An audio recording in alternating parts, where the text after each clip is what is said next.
안녕하세요. 오늘은 지난 시간에 이어 기후와 주민생활이라는 주제로 학습하도록 하겠습니다.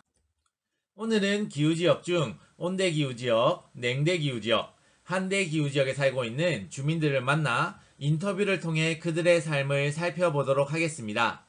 안녕하세요. 자기소개 좀 부탁드리겠습니다. 네, 저는 온대기후지역에 살고 있는 온화하고 부드러운 사나이 박온대입니다. 온대 기후는 어떤 기후인가요? 온대 기후는 최하늘 평균 기온이 마이너스 3도에서 18도 사이에 위치하는 기후로 사람들이 살기 매우 적합한 기후 지역입니다. 이 온대 기후는 특이하게 여름이 건조한 기후 지역인 지중해성 기후, 연중 편서풍의 영향으로 강수가 고르고 기온의 변화가 적은 온대 서한 기후, 계절풍의 영향으로 기온과 강수량의 연변화가 큰 온대 동안 기후로 구분됩니다. 지중해성 기후지역은 여름철 최적의 관광지로 소개됩니다. 그 이유는 무엇인가요? 지중해성 기후는 여름철이 건조하기 때문에 푸른 바다, 맑은 하늘, 강렬한 햇볕을 여름철에 만끽할 수 있기 때문입니다. 특히 흐리고 비가 오는 날씨가 많은 서부 유럽의 사람들은 비교적 가까운 지중해 주변으로 휴양을 많이 옵니다.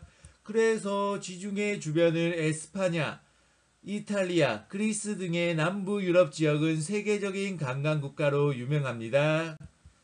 지중해성 기후 지역에서는 어떤 농업이 나타나나요? 수목농업입니다. 수목농업은 기온이 높고 건조한 여름철 날씨를 비교적 잘 견디는 가실나무를 재배하는 농업으로 지중해성 기후지역에서는 포도, 오렌지, 레몬, 올리브 등을 재배하는 수목농업이 잘 나타납니다. 온대 동안에 거주하는 주민들과 온대 서안에 거주하는 주민들은 식생활 측면에서 차이가 난다고 들었습니다. 왜 그러한가요? 온대 동안에 거주하는 주민들은 밥을 주식으로 먹는 반면에 온대 서안에 거주하는 주민들은 빵과 고기를 주식으로 합니다. 그 이유는 기후에 적합한 농업이 다르기 때문입니다. 온대 동안에서는 열대 기후 지역과 함께 쌀 농사가 잘 됩니다. 왜냐하면 쌀 농사는 벼의 성장기 때 기온이 높고 강수량이 많은 기후를 필요로 하는데 온대 동안의 여름은 계절풍의 영향으로 기온이 높고 강수량이 많아 벼농사를 짓기 적합하기 때문입니다. 반면에 온대 서안은 편서풍의 영향으로 온대 동안에 비하여 흐린 날이 많고 여름철이 서늘하여 쌀농사에는 적합하지 않습니다. 그래서 이러한 기후지역에서도 잘 자라는 밀농사를 짓거나 혼합농업이 나타납니다. 혼합농업은 곡물 재배, 사료 작물 재배, 가축 사육이 결합된 농업 방식입니다. 온대 서안은 온대 동안에 비해 여름철이 서늘하여 단위 면적당 곡물 생산량이 낮으며 특히 유럽 지역의 경우에는 과거 빙하의 영향으로 토양이 척박합니다. 그래서 사료 작물을 재배하여 가축에게 먹여 고기와 우유를 따로 확보하고 가축의 대비를 작물 재배지에 공급하여 지력을 회복하는 혼합농업이 발달하였습니다. 감사합니다. 이제 냉대기후 지역에서 온 주민을 만나도록 하겠습니다. 자기소개 좀 부탁드리겠습니다.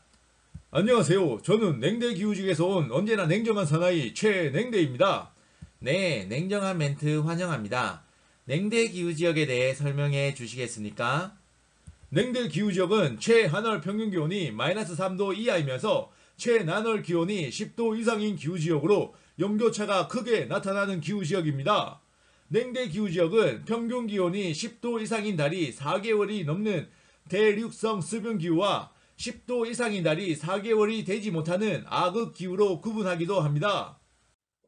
냉대기후지역에는 어떤 식생경관이 나타나나요?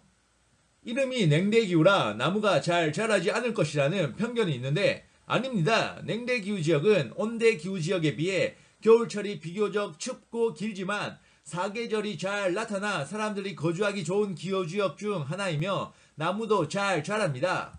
냉대기후지역에서는 잎이 뾰족한 침엽수가 잘 자라는데 이곳의 울창한 침엽수림을 타이가라고 합니다. 이 침엽수림은 목재로 이용되기 적합하여 냉대기후지역에는 임업이 발달되어 있습니다. 냉대기후지역에서는 어떤 농업이 주로 이루어지나요? 냉대기후지역에서는 뜨거운 여름을 필요로 하는 벼농사보다는 밀, 보리, 귀리 등의 농업이 주로 이루어집니다. 냉대기후는 남반구에 없다는데 그 이유는 무엇인가요?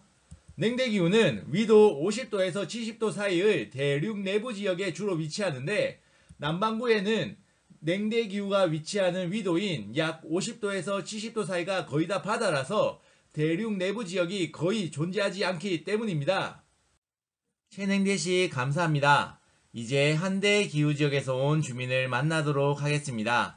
자기소개 좀 부탁드리겠습니다. 안녕하세요. 저는 한대기후지역에서 온 차가운 남자 정한대입니다. 추워. 한대기후지역에 대해 설명해 주시겠습니까? 한대기후지역은 최난월 평균기온이 10도가 되지 않아 나무가 무성하게 자라기 어려운 기후지역입니다. 한대기후지역은 최난월 기온이 0도에서 10도 사이인 툰드라 기후와 0도 미만인 빙설 기후로 구분됩니다. 툰드라에는 평균 기온이 영상에 해당하는 짧은 여름 동안 이끼류가 자라는 모습이 나타나며 빙설 기후의 땅은 1년 내내 얼어 있습니다. 한대기후지역 주민들의 생활 모습은 어떠한가요? 한대기후지역의 주민들은 두꺼운 털가죽으로 만든 옷을 입고 사냥이나 고기잡이를 하거나 술록을 유목하며 이동식 천막 등에서 생활합니다.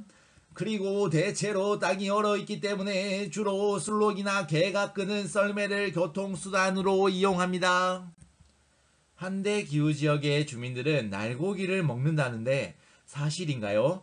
네, 사실입니다. 기후 특성 때문에 채소를 재배하기 어려워 날고기를 먹음으로써 부족한 비타민과 무기질을 보충하는 것입니다. 그렇군요. 툰드라 지역의 여름은 어떤 모습인가요?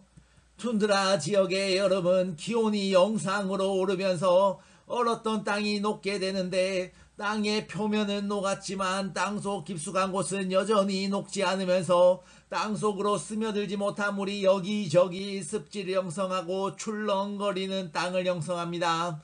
그리고 이때 풀이나 이끼류가 무성하게 자라고 수많은 동물들이 번식을 위해 이곳 툰드라로 모여드는 등 생명의 땅으로 변합니다. 그리고 툰드라 지역에도 고산가옥이 나타나는데 이는 여름철 기온이 오르면서 얼었던 땅이 녹아 건물이 기울어지는 것을 막기 위해 기둥을 녹지 않은 땅속 깊숙이 받고 지면으로부터 바닥을 띄워 건물을 짓기 때문입니다. 송유관, 가스관 등의 구조물도 마찬가지로 지면에서 띄워 설치하게 됩니다. 최근 많은 사람들이 한대기후지역을 찾고 있다는데 그 이유는 무엇인가요?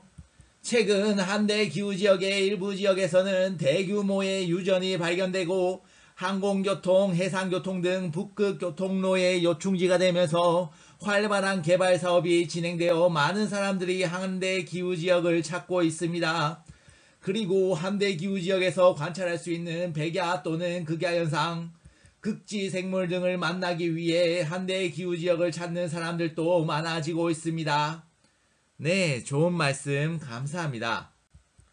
여기까지가 1학기 중간고사 시험 범위에 해당합니다. 시험을 본 뒤에 지형이란 무엇인가에 관해 공부하도록 하겠습니다. 고생했습니다.